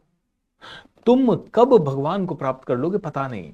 ये माइंड से हटाओ कि अरे एनलाइटनमेंट में तो 4 जन्म लगते हैं। माइंड से हटाओ ना। You can get enlightened the next very next minute. कोई पता नहीं चलेगा कि 4 जन्म लगेंगे, 40 जन्म लगेंगे, बहुत भयंकर तैयारियां लगेगी। हो सकता है किसी को 1000 जन्म लगे हों, तुम्हें 20 सालों में हो सकता है, तुम्हें 2 सालों में हो सकता है, तुम्हें शुरू किया और 3 दिन के अंदर एनलाइटनमेंट हो सकता है। बोले कोई रोल नहीं है। कोई आदमी आज आया, तो अगर कोई भी आदमी कितने भी सफल हैं, तो क्या लगता है आपको कि बहुत ज्यादा सफल होने के लिए तुम्हें बहुत कुछ करना पड़ेगा? एक लड़का अंकित बैनपुरिया करके नाम होगा, वो गांव में, किसी गांव में बैठ के ऐसे ही एक्सरसाइज करते करते उसने अच्छा शरीर बना लिया। उसके मन में एक दिन आया कि यार 75 हार्ड एक चैलेंज बना देता हूं मैं। देखो भाई, अभी मैं उठा हूं, अब मैंने ये खाया है, अब मैं जिम जा रहा हूं, अब मैं खेत में कसरत करूंगा, अब मैं दौड़ के आऊंगा। ऐसे करके 75 डेज तक उसने रेगुलरली ये किया। उसकी बॉडी ये जबरदस्त पहलवान जैसी बॉडी है। उसके हो गए मिलियंस में फॉलोवर। उसको बुला लिया मोदी जी ने, मोदी जी ने उससे चर्चा की है, घर पे उसके वीडियोज हैं, कई सारी चीजें हैं। अगर एक गांव का साधारण लड़का इतनी आसानी से पीएम तक पहुंच सकता है, तो तुम भी अपने टैलेंट से हाईएस्ट लेवल के स्टैंडर्ड तक पहुंच सकते हो। तुम भी अपने टैलेंट से आज ही भगवान की प्राप्ति कर सकते हो। उदाहरण है ये। आई विश बीएसआर सर आप एक दिन विश्व गुरु बनो। तथास्तु तथास्तु तथास्तु। विश्व शुरू बने हम हैं, गुरु के कोई और बने। हम लोगों को शेयर करें जो प्योर है और बिना मिलावट का है, जो मुझे समझ में आए, और भगवान करे मुझे सही समझ में आए। यद्यपि परमात्मा समस्त जीवों के मध्य विभाजित प्रतीत होता है, लेकिन वह कभी भी विभाजित नहीं है। वह एक स्वरूप में स्थित है। यद्यपि वह प्रत्येक जीव का पालन करता है, लेकिन वह समझना चाहिए कि वह सबों का संहार करता और सबों को जन्म देता है। परमात्मा को समझ लो कि वो हम सभी के अंदर अलग अलग दिखाई दे रहा है। हमें लगता है कि मैं अलग, आप अलग, लेकिन कहते हैं कि वी आर ऑल यूनाइटेड। एक सिंगल एनर्जी है पूरे ब्रह्मांड में, एक single energy, and we are all connected, we are all one. मूल स्वरूप में हम सभी लोग एक हैं। मूल स्वरूप में हम सभी में कोई भिन्नता नहीं है, कोई डिफरेंस नहीं है।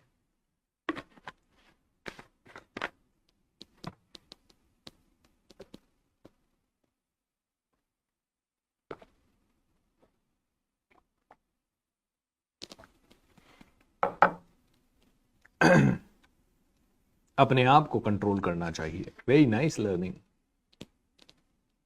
सर। कुदरत को अपने आप को ठीक करना आता है। जी हाँ, कुदरत, परमात्मा अपने आप को ठीक, मतलब मैं अगर बच्चा कुछ कुछ भी उत्पात बचाए, मैं जानता हूं मेरे घर को कैसे ठीक करना है, राइट।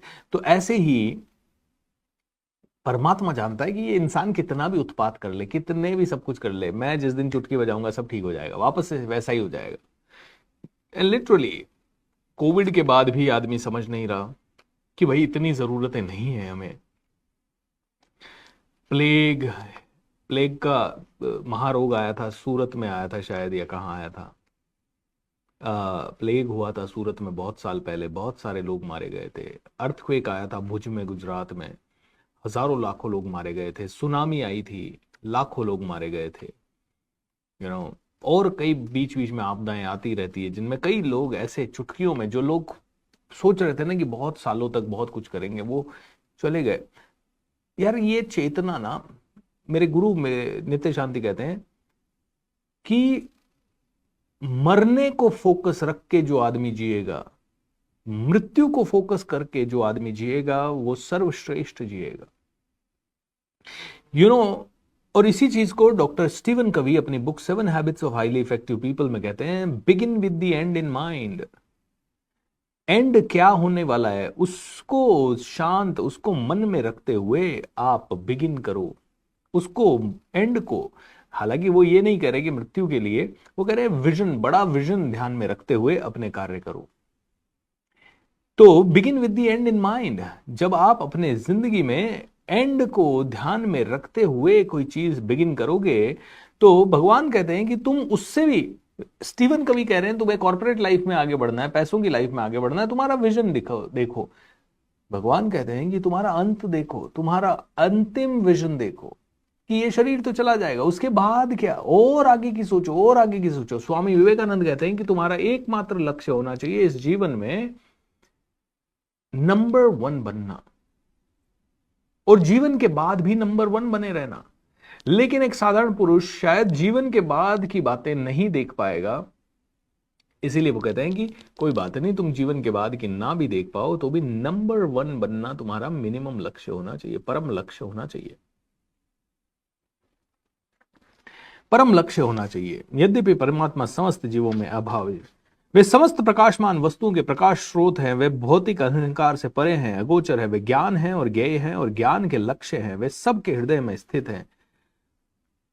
इस प्रकार मैंने कर्म क्षेत्र, ज्ञान तथा ज्ञेय का संक्षेप वर्णन किया। बोले कर्म क्षेत्र यानी कि तुम्हारा फिजिकल बॉडी, कर्म क्षेत्र के स्वामी यानी कि तुम खुद, और इस ये पता होना, इसको ही ज्ञान कहते हैं। तुम्हारी आत्मा अलग है और शरीर अलग है, ये चीज को समझना ही ज्ञान है। और तुम शरीर हो ही नहीं, तुम आत्मा हो, ये ही ज्ञान है। तुम आत्मा होते हुए कार्य करो, ये ज्ञान है। तुम ये जानते हुए कार्य करो कि तुम कभी मर नहीं सकते, ये ज्ञान है। तुम अपने शरीर को सही कार्यों में लगाओ, इसे प्रोटेक्ट करो, क्योंकि इसी द्वार में, इसी किले में तुम्हें इस जन्म में रहना है, ये ज्ञान है। इसके अंदर कोई भी फॉरेन एलिमेंट आपकी मर्जी के बिना ना आ पाए, इसे ज्ञान कहते हैं। दारू पी रहे हो, होश पूर्वक पियो, और उससे क्या गलती हो रही है, शरीर में क्या नुकसान हो रहा है, उसे जानो, ये ज्ञान है। तुम कोई गलत शरत खा रहे हो तो ये जानते हुए खाओ कि इसका इफेक्ट मेरे इस भौतिक शरीर पे क्या हो रहा है, इस क्षेत्र पे क्या हो रहा है। तुम जो दवाई डाल रहे हो अपने क्षेत्र में, वो क्षेत्र में दवाई डालते समय ये ध्यान रखो कि इस दवाई का इंपैक्ट मेरी फसल पे क्या होने वाला है, ये ज्ञान है। और इस पूरे ज्ञान का भी परम ज्ञान जो है, ज्ञाता जो है और परम स्वामी जो है, वो ज्ञान का भी क्या कहते हैं, वो क्या कहते हैं, ज्ञेय है। वो तुम्हारे सारे ज्ञान से भी हजारों लाखों गुना ज्ञान रखने वाला है। तो वो तुम्हें भी जानने वाला, तुम्हारे तरह सारी आत्माओं को जानने वाला। इट्स लाइक सूर्य है और उससे प्रकाश की किरणें फैल रही है।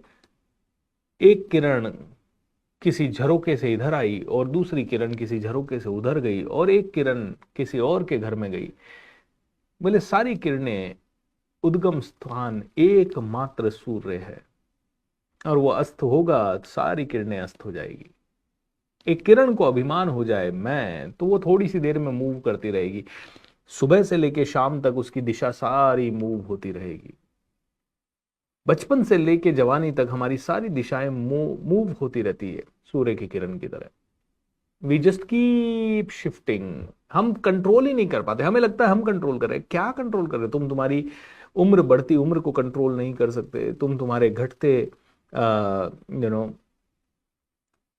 ऑर्गन्स के घटते क्षमताओं को कंट्रोल एक लेवल के ऊपर नहीं कर सकते। तुम थोड़ा सा उसे बढ़ा सकते हो, बाकी कंट्रोल नहीं कर सकते। तुमने बीज डाल दिया, उसके बाद तुम्हारे कंट्रोल में नहीं है। बस फसल में पानी दे दो, बस, बाकी और तुम्हारे कंट्रोल में कुछ नहीं है। सूर्य की लाइट उसे कितनी मिलेगी वो सूर्य डिसाइड करेगा। उसे हवा कितनी मिलेगी ये हवा, वातावरण डिसाइड करेगा। तुम्हारे कंट्रोल में बीज डालना, पानी देना, दो ही चीजें, बस बाकी बैठे रहो। बाकी थोड़ा बहुत मिट्टी को इधर आगे पीछे कर लो, थोड़ा खाद डाल दो, थोड़ा टाइम टाइम पे और दवाइयां छिड़क दो। You don't have anything in control. आपके कर्म में आपने एक बार तीर छोड़ दिया, मैंने एक बार जो बोल दिया वही मेरे कंट्रोल में है। अभी मैं क्या बोलूं इतना ही मेरे कंट्रोल में। इसका इंपैक्ट क्या होगा ये मेरे कंट्रोल में नहीं है। ये मेरे कंट्रोल में नहीं है। कुछ मैंने गलत बोल दिया तो उसका इंपैक्ट कुछ भी उल्टा हो सकता है। कुछ मैंने सही बोला तो उसका इंपैक्ट बहुत बड़ा हो सकता है। तो भगवान श्री कृष्ण कहते हैं कि बटरफ्लाई इंपैक्ट को जानो। बोलते हैं बिग बैंग थ्योरी। आपको पता है क्या है बिग बैंग थ्योरी? बोलते हैं $2.5 बिलियन 2.5 बिलियन साल पहले, यानी कि करीब 20-25 हजार साल पहले। 2.5 बिलियन, 20-25 हजार, नहीं, 20-25 हजार करोड़ साल पहले।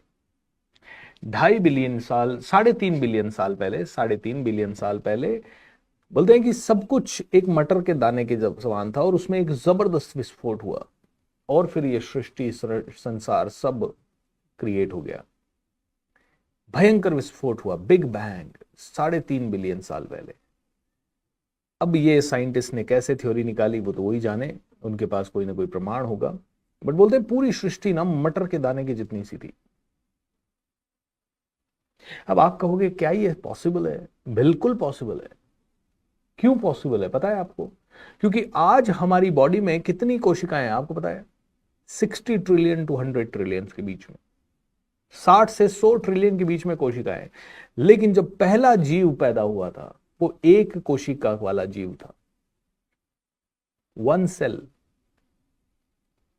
और उससे जुड़ते जुड़ते फिर मल्टी कोशिकाओं वाले जीव पैदा हुए, फिर धीरे धीरे धीरे और जीव पैदा हुए, और धीरे धीरे करते करते इंसान का एवोल्यूशन हुआ। हजारों लाखों साल लगे हैं हमारे एवोल्यूशन में, लाखों साल।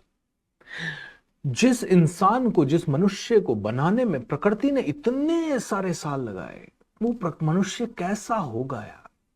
किसी प्रोजेक्ट को लेके किसी ने पूरा जीवन लगाया तो वो प्रोजेक्ट कितना सुंदर बनेगा। कोई होता है ना एक ही इमारत बनाता है पूरे जीवन काल में, लेकिन इतनी सुंदर बनाता है। किसी ने बुर्ज खलीफा बनाया 20 साल का समय लेके, 25 साल का समय लेके, लेकिन इतना सुंदर बना। तो जब एक इमारत इतने साल लगा के इतना सुंदर बन सकता है, तो भगवान ने एक कोशिका का जीव, सिंगल सेल क्रिएशन से ये ट्रिलियंस ऑफ सेल्स का क्रिएशन बनाने में इतने बिलियंस ऑफ सालों का मेहनत लगा, तो ये कितना अद्भुत होगा। और हम अपने आप को कितना अब्यूज करते हैं यार, कितना अब्यूज करते हैं, हमारी बॉडी को कितना अब्यूज करते हैं। प्रकृति तथा जीवों को अनादि समझना चाहिए। उनके विचार, उनके विकार तथा गुण प्रकृति जन्य है। अनादि मतलब अनंत है। प्रकृति समस्त भौतिक कारणों तथा कार्यों के हेतु कही जाती है और जीव इस संसार में विविध सुख दुख को भोग का कारण कहा है। okay? इस प्रकार जीव प्रकृति के 3 गुणों का भोग करता हुआ प्रकृति में ही जीवन बिताता है। यह उस प्रकृति के साथ उसकी संगति के कारण है।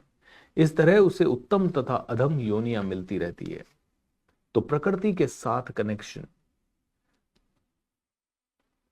प्रकृति, पुरुष, चेतना। पुरुष दिखाई दे रहा है, ये पुरुष, ये इंसान, इसके अंदर की चेतना, आत्मा, और प्रकृति जो कि आसपास है, और प्रकृति के ऊपर भी है परमात्मा। तो ऐसे करके 3, 4, 5 लेवल है। अब कई लोगों का ये सवाल होता है कि सर, तो मुझे मेरे कर्मों का फल कौन देता है, भगवान या प्रकृति, या जो भी आप कहें, सुप्रीम गॉड? कौन देता है आपको प्रकृति का फल? तो भगवान कहते हैं कि तुमने जो भी किया है, तुमने जो भी चाहा है, फॉर एग्जाम्पल भूपेंद्र सिंह राठौड़ चाहता है XYZ 50 करोड़ लोगों को इंस्पायर करना, या 1000 करोड़ रुपए, या रोल्स रॉयस कार, या हजारों पुस्तकों का ज्ञान, या लाखों लोगों की सेवा, या रिट्रीट सेंटर बनाना, या जो भी चाहता है भूपेंद्र सिंह राठौड़, वो सारी चीजें कौन देगा उसे? प्रकृति देगी या भगवान देगा? तो भगवान कहता है, मतलब भगवान कहते हैं कि तुम्हारा लॉ ऑफ अट्रैक्शन, यानी तुम जो जिंदगी में पाना चाहते हो वो तुम्हें 3 तरह से मिलता है। तुम्हारे कर्म हैं, उन कर्मों का सारा हिसाब किताब मेरे पास है, प्रकृति से भी पूरे परे परमात्मा के हाथ पर। तुम्हारे कर्मों की कैलकुलेशन के बेस पे मैं डिसाइड करता हूं कि तुम्हें क्या मिलना चाहिए और क्या नहीं मिलना चाहिए। और जो भी मैं डिसाइड करता हूं मैं खुद नहीं देता, मैं प्रकृति को आदेश देता हूं कि इसके लिए ऐसा चक्रव्यूह रचो कि इसको ये चीज मिल जाए। तो बोलते हैं लॉ ऑफ अट्रैक्शन में 3 चीजें इन्वॉल्व है। एक तुम, यानी तुम्हारी आत्मा, मन, बुद्धि, राइट, और शरीर। तुम्हारे हाथ में सिर्फ एक ही चीज है, अपने खेत में क्या बोना है, बस इतना है।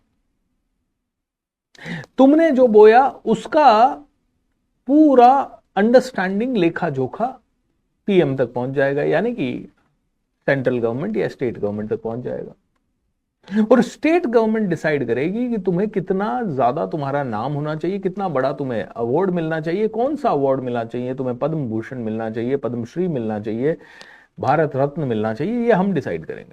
और प्रकृति को आदेश देंगे कि इस आदमी के लिए इस तरह का अवार्ड की व्यवस्था की जाए, और इस तरह के अवार्ड के लिए इसका सारा सर्वे किया जाए, सब कुछ किया जाए, and then we will give you. तो बोलते हैं कि लॉ ऑफ अट्रैक्शन के लिए तुम्हारे हाथ में जो है तुमने कर दिया, उसके बाद परमात्मा जो तुमने किया उसको पूरी तरह से एनालाइज करेंगे, और एनालाइज करने के बाद वो प्रकृति को बोलेंगे इसको ये दे दो। तो तुमने कहा मुझे 100 करोड़ मिलने चाहिए, नहीं मिलेंगे। तुम्हारे सिर्फ चाहने से नहीं मिलेंगे, तुम्हारे सिर्फ लिखने से नहीं मिलेंगे, तुम्हारे कर्म अगर उसमें इन्वॉल्व नहीं है, तुमने अपनी बुद्धि का विकास नहीं किया है, तो नहीं मिलेगा। तो कई लोग कहते हैं सर फिर लॉ ऑफ अट्रैक्शन किस काम का? तो भाई लॉ ऑफ अट्रैक्शन किस काम का? कि मैं चाहूं और चीजें हो जाए, यही तो लॉ ऑफ अट्रैक्शन होना चाहिए। नहीं तो फिर तो मैं तो काम तो कर ही रहा हूं इतने सालों से। सोच समझ के होशपूर्वक नहीं कर रहे हो। होशपूर्वक जब काम करोगे तो ही सारे काम होंगे। किसान ने सोच लिया मेरे खेत में है, ये मेरा खेत है, ये मेरा खेत पड़ा है, अब मैं रोज सोचूं, रोज लिखूं कि इसमें टमाटर हो जाए, इसमें टमाटर हो जाए, ये टमाटर आ जाए, इसमें टमाटर आ जाए। रोज मैं सोचूं कि इसमें 100 किलो टमाटर आ जाए, 1000 किलो टमाटर आ जाए। अच्छा, क्षेत्र भी जो है ना बहुत छोटा है। मान लो आपका क्षेत्र ही 1 बीघा का है या 1 एकड़ का है। 1 एकड़ में मैं सोचूं, एक किसान सोचे लाख लाख बोरी टमाटर हो जाए। भगवान कहता है तुम्हारे पात्र को देखो, तुम्हारे पात्र के हिसाब से ही तुम्हें सब कुछ मिलेगा। अगर तुम किसान हो और तुम्हें ज्यादा टमाटर चाहिए, तुम्हें 1000 बोरी, लाख बोरी टमाटर चाहिए, तो हमारे क्षेत्र को बढ़ाओ, क्षेत्र का विस्तार करो। क्षेत्र का विस्तार करने का मतलब क्या है कि तुम्हारा एक क्षेत्र पे, एक बॉडी पे कंट्रोल होने से तुम ये सब कर सकते हो। तुम्हें अपने क्षेत्र को बढ़ाना पड़ेगा, मतलब तुम्हें और हाथ जोड़ने पड़ेंगे, और मन जोड़ने पड़ेंगे, और आपके खेत लेने पड़ेंगे, आपको और खेत खरीदने पड़ेंगे, उनमें और ज्यादा हल चलाने पड़ेंगे। और तुम्हारे सोचने मात्र से टमाटर नहीं होगा, तुम्हें कर्म तो करना ही होगा। तुम कर्म करना छोड़ दोगे और तुम कहोगे कि मैं सोचने मात्र से तुम्हें फल दे दूं, तो ये निश्चित ये पॉसिबल नहीं है दोस्त, ये पॉसिबल नहीं है। तो लोग क्या करते हैं, लॉ ऑफ अट्रैक्शन को आज लोग ज्यादा से ज्यादा ऐसे सब्जेक्ट्स पे चर्चा कर रहे हैं, या ऐसे सब्जेक्ट्स को इंटरनेट पे ढूंढ रहे हैं जो उनको मेहनत ना करनी पड़े और उनको करोड़ों दे दें। मुझे तरस आता है ऐसे लोगों पे, क्योंकि मैंने तो जितने भी विद्वान लोग देखे हैं, जितने भी बहुत ज्यादा पैसे वाले लोग देखे हैं, जितने भी बहुत ज्यादा धनी बने हुए रहते हुए लोग देखे हैं, या जो हाई लेवल के ऊपर के लोग हैं, मैंने तो उनमें से एक को भी खाली बैठे हुए नहीं देखा। मैंने तो उनमें से हर किसी को बहुत मेहनत करते हुए देखा है। मैंने तो उनमें से हर किसी को बहुत सारे कर्म करते हुए देखा है। पता नहीं इंसान ने कैसे सोच लिया कि कर्म ही नहीं करना है, बस न्यूमरोलॉजिस्ट के पास चले जाऊं, वो अपने फ़ोन नंबर वगैरह सब चेंज करा देंगे, फिर सब कुछ हो जाएगा। मैं एस्ट्रोलॉजर्स को दिखा लूं, मेरे घर की दिशाएं विशाएं चेंज करा लूं और उससे मेरा सब हो जाएगा। मैं 4 अंगूठियां पहन लूं, मैं ज्योतिष के पास जाके ये इस तरह का कपड़ा पहन लूं और इस तरह का तिलक लगा लूं, उससे सब कुछ हो जाएगा। मन चंगा तो कठौती में गंगा। कहते हैं ये सारी चीजें आपको सपोर्ट कर सकती है, ऐसी बात नहीं है, ये सारी चीजें आपको सपोर्ट करेंगी, क्योंकि जब आपका मन में ये आ गया कि हाँ भाई ये नंबर, विशेष नंबर चेंज करने से मेरी लाइफ बदल रही है, या हो सकता है उसकी गणित के हिसाब से, जो न्यूमरोलॉजिस्ट हैं वही बता सकते हैं कि उसकी एक्चुअल गणित क्या है। लेकिन एक साधारण पुरुष को सारी चीजें कहाँ समझ में आने वाली है? क्या क्या करने जाओगे? तुम स्वर विज्ञान वालों के पास जाओगे तो वो कहेंगे चंद्र सूर्य स्वर निकल रहा है, उसके हिसाब से ही तुम आगे बढ़ो। कोई कहेगा तुम ये माला पहन के ही आगे बढ़ो, तो कोई कहेगा तुम ये क्रिस्टल पहन के ही आगे बढ़ो, कोई कहेगा तुम्हें ये मोती ही सूट करेगा, कोई कहेगा तुम ये नंबर बदल लो, कोई कहेगा तुम ये दिशा बदल लो, तो कोई कहेगा ये बिजनेस तुम्हारे काम का ही नहीं है, इसको बदल दो, कोई कहेगा तुम्हारा मित्र बदल दो, कोई कहेगा तुम्हारा घर बदल दो, तुम्हारा बेडरूम बदल दो, कोई कहेगा तुम्हारा देश बदल दो, कोई कहेगा पत्नी बदल दो, कोई कहेगा पुत्र बदल दो। मतलब क्या क्या बदलोगे यार? हजारों चीजें बाहर बदलने की जगह अंदर सारी चीजें बदलो। जब तक बाहर की चीजें, बाहर बदलना इसलिए ही करता है इंसान क्योंकि जानता है भगवान की ये अंदर तो बदलना इसके लिए बहुत मुश्किल है। तो दोस्तों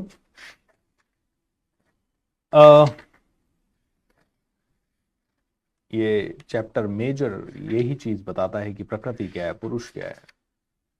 जो परमात्मा को समस्त शरीरों में आत्मा के साथ देखता है और वो ये समझता है कि इस नश्वर शरीर के भीतर न तो आत्मा है न ही परमात्मा कभी भी विनिष्ट होता है, जो ये जानता है कि परमात्मा आत्मा कभी खत्म नहीं हो सकती, नष्ट नहीं हो सकती, वो सुख से जी सकता है। जो व्यक्ति परमात्मा को स्वतंत्र, सर्वत्र तथा प्रत्येक जीव में समान रूप से वर्तमान देखता है, वह अपने मन के द्वारा अपने आप के भ्रष्ट नहीं करता है। जो आदमी जानता है कि मेरे ऊपर भी गवर्नमेंट है, वो आदमी कभी भी गलत कार्य नहीं कर पाएगा, क्योंकि उसको पता है कोई ना कोई मुझे देख रहा है, मुझे जेल हो सकती है, मुझे दंड मिल सकता है। और उस दंड के डर से आदमी संभल के चलता है, या आदमी अपनी इज्जत ना चली जाए उसके कारण वो सही संभल के चलता है। ऐसे ही तुम यहाँ संसारिक जीवन में तुम इज्जत से इतना डरते हो या दंड से इतना डरते हो, सोचो अगर तुमने ये पूरा जीवन अगर बेकार जिया या सही नहीं जिया तो तुम्हें उस जगत में क्या क्या दंड मिलेगा।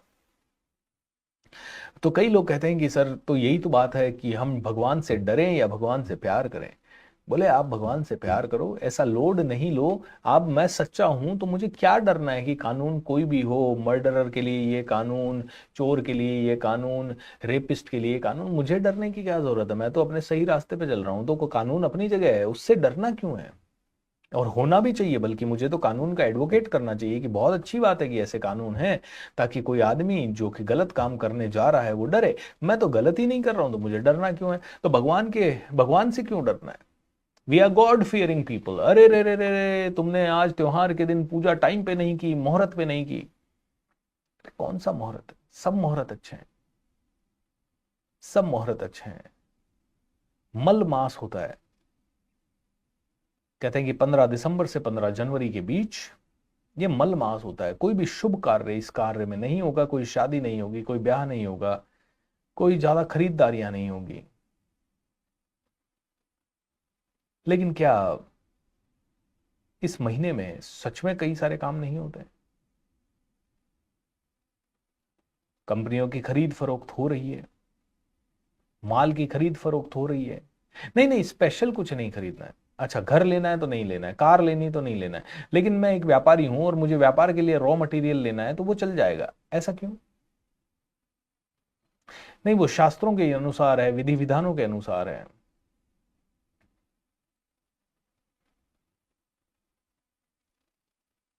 थोड़ा बातें कम समझ में आती है, ये है हमारे सभी शास्त्रों के हिसाब से है, लेकिन भगवान श्री कृष्ण कहते हैं कर्म कांडों में मत उलझ जाओ।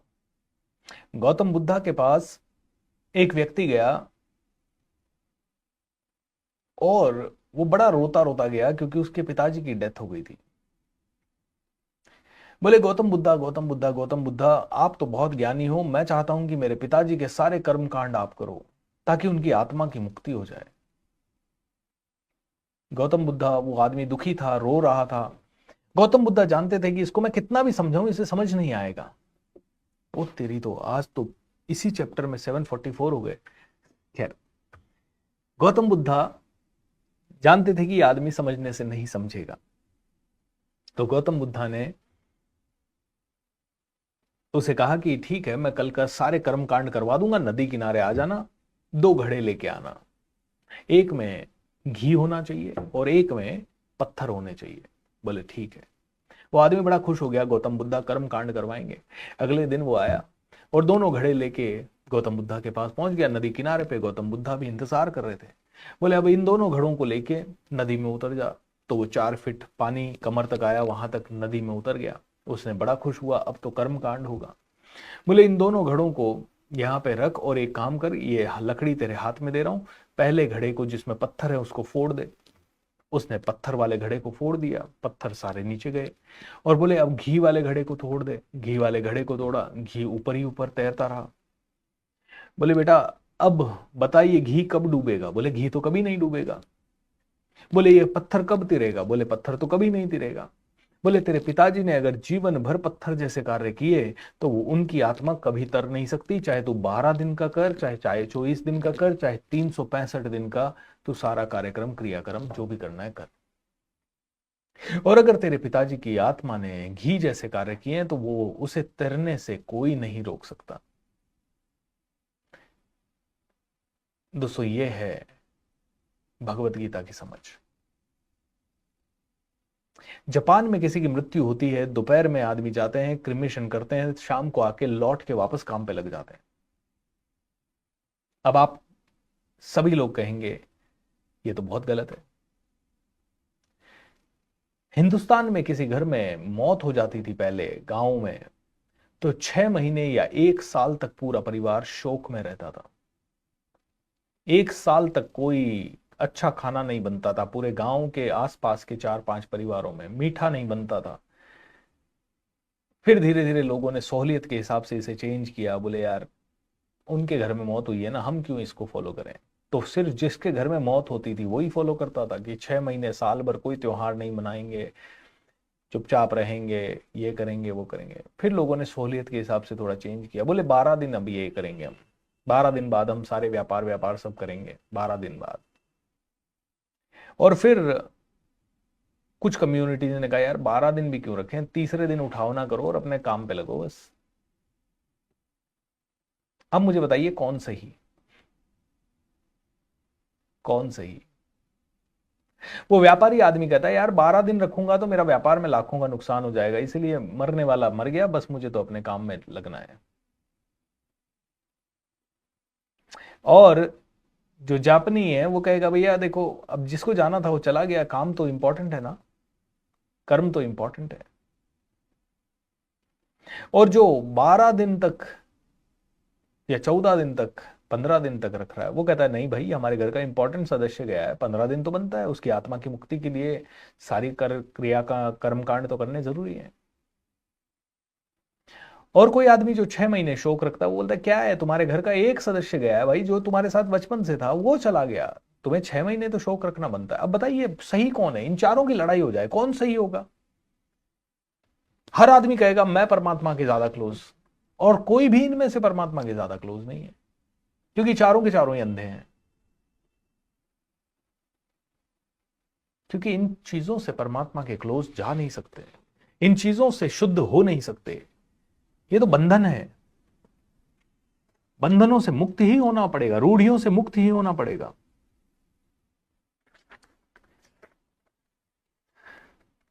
तो दोस्तों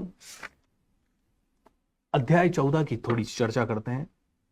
तो भगवान लास्ट में अध्याय 13 में कहते हैं जो लोग ज्ञान के चक्षुओं से शरीर तथा शरीर के ज्ञाता के अंतर को देखते हैं वो भव बंधन से मुक्ति की विधि को भी जानते हैं। यानी कि भगवान कहते हैं अल्टीमेट ज्ञान तुम्हें अपने अंदर लाना होगा। अल्टीमेट ज्ञान, अल्टीमेट ज्ञान, अल्टीमेट नॉलेज को डेवलप करना होगा। अल्टीमेट नॉलेज तुम्हारे लिए बहुत बहुत इंपॉर्टेंट है।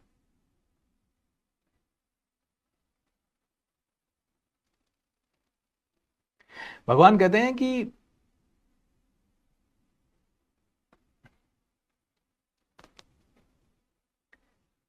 अल्टीमेटली कॉज एंड इफेक्ट है सब कुछ। तुम जो बीज डालोगे वैसा फल दे दूंगा मैं, तुम जो करोगे वैसा ही तुम्हें सब कुछ मिल जाएगा। तो तुम अल्टीमेट के ऊपर फोकस करो। चैतन्य महाप्रभु प्रभु एक दिन एक मंदिर में गए तो देखा कि एक भक्त गोपीनाथ उल्टी गीता पढ़ रहा था और रोए जा रहा था। चैतन्य महाप्रभु ने कहा, ये क्या कर रहा है भाई, तू रो क्यों रहा है?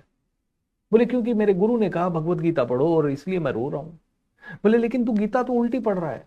बोले, साहब मैं तो अनपढ़ हूं, मुझे नहीं पता, मेरे गुरु ने मुझे कहा भगवत गीता पढ़ो और भाव से पढ़ो, तो मैं तो बस भगवान की लीला के बारे में सोच रहा हूं और मेरे गुरु ने भगवत गीता पकड़ा दी तो मैं उसे पढ़ रहा हूं। बोले, भगवान भाव के भूखे हैं, भगवान प्रेम के प्यासे हैं। चैतन्य महाप्रभु को समझ में आ गया, बेटा तू बहुत बड़ा भक्त है, तू बहुत बड़ा भक्त है। क्योंकि जो रियल में भक्त है वो अनपढ़ भी हो उससे कोई फर्क नहीं पड़ता। जो पढ़े लिखे हैं वो तो आज कई लोग बड़े महामूर्ख हैं।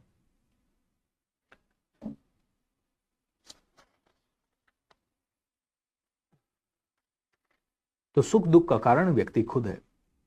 अध्याय 14 में भगवान कहते हैं, अब मैं तुमसे समस्त ज्ञानों में सर्वश्रेष्ठ इस परम ज्ञान को पुनः कहूंगा जिसे जान लेने पर समस्त मुनियों ने परम सिद्धि को प्राप्त किया है। इस ज्ञान में स्थिर होकर मनुष्य मेरे जैसी दिव्य प्रकृति को प्राप्त कर सकता है। क्या है ये ज्ञान?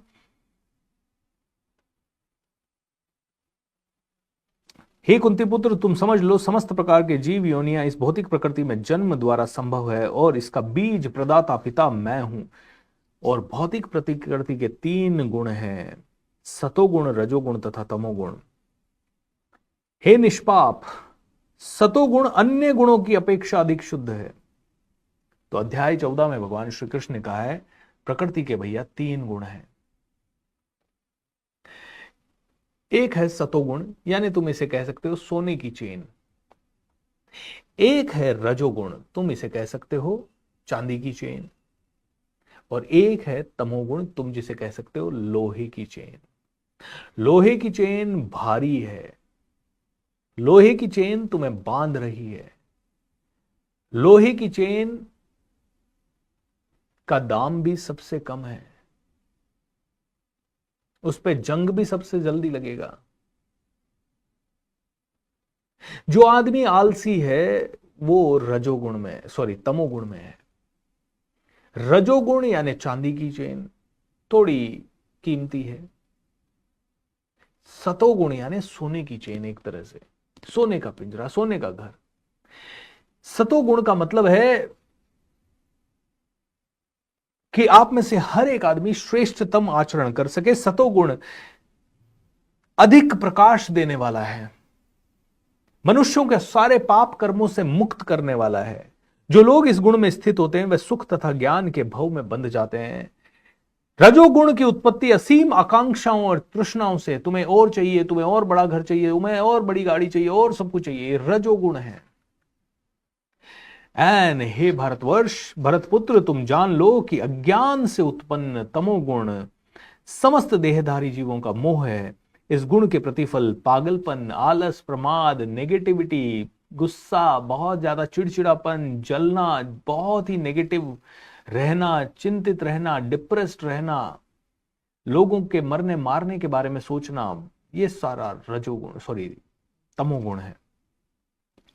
तम यानी अंधेरा, तमोगुण यानी अंधकार की तरफ ले जाने वाला, रजोगुण यानी राजसी, राजा की तरह का, जहां बड़ा साम्राज्य हो, बड़े लोग हों, नौकर चाकर हों, ये सब की आकांक्षा रखने वाला, इच्छा रखने वाला, बहुत सारी इच्छाएं रखने वाला व्यक्ति रजोगुण। और सतोगुण सात्विक, सूरदास, रैदास, मीराबाई, भक्त वत्सला, कोई भी भक्त, ये रजोगुण है। कभी कभी रजोगुण, और ये तीनों गुण आदमी के अंदर तीनों बाउंस हो रहे हैं। कभी आप राजसिक हो जाते हो, कि यार सब कुछ अच्छा होना चाहिए। कभी आप तामसिक हो जाते हो, कुछ भी खाओगे, मांस मछली मदिरा, अंधकार में रहोगे, नेगेटिव रहोगे, डिप्रेशन में रहोगे। और कभी कभी तुम सात्विक हो जाते हो, तुम देना दातार बन जाते हो, तुम बहुत ज्यादा। तो बोलते हैं तीनों गुण तुम्हारे पास है, तीनों गुण तुम्हारे बॉडी के अंदर मौजूद है, शरीर के अंदर मौजूद है। तुम्हें तो बस उत्तम गुण का चुनाव करना है और उस उत्तम गुण को तुम्हें जिताना है। इन तीनों गुणों के ऊपर और भी चर्चा होगी आगे के अध्यायों में। लेकिन सतोगुण की अभिव्यक्ति को कभी तभी अनुभव किया जा सकता है जब शरीर के सारे द्वार ज्ञान के प्रकाश से प्रकाशित हो। सतोगुण तभी आएगा जब तुम ज्ञानी बनोगे, अदरवाइज नहीं आ पाएगा। और ज्ञानी होने का मतलब है अहंकार से मुक्ति। याद है वो सारे क्वालिटीज, सहिष्णु हो, अहिंसक हो, डिटैच्ड हो। जब तक ये सारी चीजें ज्ञान नहीं आएगा, सतोगुण नहीं आ पाएगा। तो सतोगुण तक पहुंचना सबसे मुश्किल है। आपकी बॉडी में तीनों गुण मौजूद है, आपके कंट्रोल में तीनों गुण है, लेकिन उसके बावजूद भी सतोगुण तक पहुंचने के लिए तपस्या करनी पड़ेगी, ज्ञान लाना पड़ेगा। रजोगुण की वृद्धि हो जाती है तो अत्यधिक आसक्ति, बहुत ज्यादा आसक्ति, बेटे से आसक्ति, पत्नी से आसक्ति, बहुत ज्यादा अटैचमेंट, सकाम कर्म, मुझे ये किया तो मुझे क्या मिलने वाला है, ये किया तो मुझे क्या मिलने वाला है, बहुत ज्यादा परिश्रम, अनियंत्रित इच्छा, सब भोग लूं मैं, सब मेरे लिए है, सारी चीजें करके देख लूं, पूरी दुनिया जाके देख लूं, पूरी दुनिया घूम लूं। अरे फिर क्या हो जाएगा? फिर क्या हो जाएगा? मैं बचपन से सोचता था मैं विदेश जाके आऊं, जाके आ गए, अब क्या हो जाएगा? अरे सर आप जाके आ गए ना, इसलिए आपको कुछ नहीं हो रहा, लेकिन हम नहीं गए ना, इसलिए हमें जाना है। फिर जाके आ जाओ, तुम्हें भी जो जाके आ जाता है वो कहता है अच्छा वो भी ऐसे ही है यार, वो ज्यादा ज्यादा चार चीजें अच्छी है। तो तुम गांव में रहते हुए दिल्ली घूम के आ जाओ, बस हो गया काम। बस वही है जो तुम्हें दिल्ली जाके आने के बाद का अनुभव होगा, वो समझ लो। बस सारे अनुभव वैसे ही होंगे, सारे अनुभव वैसे ही होंगे। तो जो आदमी ज्ञानी होता है वो समझदार होता है। जब तमोगुण की वृद्धि होती है तो अंधेरा, जड़ता, प्रमत्ता, मोह सब कुछ प्रकट होता है। तो दोस्तों, प्रकृति के तीन गुणों के अधीन सारी चीजें चल रही है, सारी चीजें चल रही है। तो लास्ट चीज पढ़ूंगा इस चैप्टर की, एंड फिर हम यहीं पे विराम देंगे। जो इन तीन गुणों से परे है वह किन लक्षणों के द्वारा जाना जाता है, ऐसा अर्जुन ने पूछा। तो भगवान श्री कृष्ण कहते हैं, जो प्रकाश, आसक्ति तथा मोह की उपस्थिति होने पर न तो उनसे घृणा करता है और न लुप्त हो जाने पर उनकी इच्छा करता है। मतलब जो इंसान सब कुछ मिल गया और सब कुछ चला गया फिर भी ना तो खुश है, ना दुखी है, ना उससे घृणा करता है, वो सतगुण में स्थित है। जो भौतिक गुणों के इन समस्त प्रतिक्रियाओं के निश्चल तथा अविचलित रहता है, यह जानकर के केवल गुण ही क्रियाशील है, उदासीन और दिव्य बना रहता है। जो अपने आप में स्थित है और सुख तथा दुख को एक समान मानता है। जो मिट्टी के ढेले, पत्थर एवं स्वर्ण के टुकड़े को समान दृष्टि से देखता है। जो अनुकूल तथा प्रतिकूल के प्रति समान बना रहता है। जो धीर है और प्रशंसा तथा बुराई, मान तथा अपमान में संभाव है। जो शत्रु तथा मित्र के साथ समान व्यवहार करता है। जिसने सारे भौतिक कार्यों का परित्याग कर दिया गया है, ऐसे व्यक्ति को प्रकृति के गुणों के अतीत कहा जाता है। और इसीलिए अर्जुन, तू सतगुण के अंदर स्थित हो, तू सतगुण के अंदर स्थित हो। दोस्तों चिंता मत कीजिए, इन तीनों गुणों के ऊपर और व्याख्या आएगी। अभी तो अध्याय 15, 16 और 17, 18 4 अध्याय बाकी हैं। एंड मैं कहूंगा कि ये सभी अध्याय जब आप कर लेंगे तो थोड़ा थोड़ा एक क्लैरिटी आएगा। अब आप खुद मुझे बताइए कि दूसरे आपके साथ बुरा कर रहे हैं तो आपको भी उनके साथ बुरा करना चाहिए या नहीं। आप मुझे बताइए कि दूसरे आपके साथ चीटिंग कर रहे हैं तो आपको भी उनके साथ चीटिंग करनी चाहिए या नहीं। आपको युद्ध लड़ना चाहिए,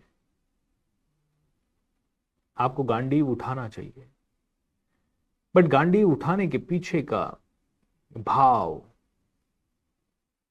ये नहीं होना चाहिए कि मैं सबको नष्ट कर दूं। गांडीव उठाने के पीछे का भाव एक ही होना चाहिए, धर्म की स्थापना।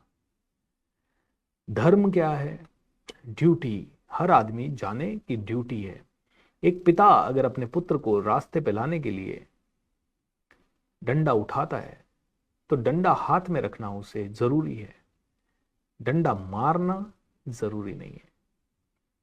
डंडा मार दिया तो डर खत्म हो गया। इसीलिए डंडा हाथ में जरूर रखो, लेकिन कहीं ना कहीं ज्ञानी बनो कि डंडे के मार से कोई सुधर नहीं सकता, ये भी पता होना चाहिए। तो शस्त्र और शास्त्र दोनों की काबिलियत रखो, लेकिन ऐसा नहीं कि शस्त्र उठा लिया तो अब हर किसी पे शस्त्र चलाना है, और शास्त्र उठा लिया तो बस हर जगह पे जहां शस्त्र की जरूरत है वहां पे भी शास्त्र को बीच में ले आए। दोनों के ऊपर आप कार्य करो। दोस्तों, यही भगवान श्री कृष्ण का गीता ज्ञान है। वैसे तो करने को बहुत डिटेल है, बहुत सारी बातें कर सकते हैं इनके ऊपर, लेकिन समय का अभाव है। आप सभी इस गीता ज्ञान में ऐसे ही जुड़े रहें, ऐसे ही इसे फॉलो करते रहें, ऐसे ही सीखते रहें। That's so beautiful, that's so beautiful.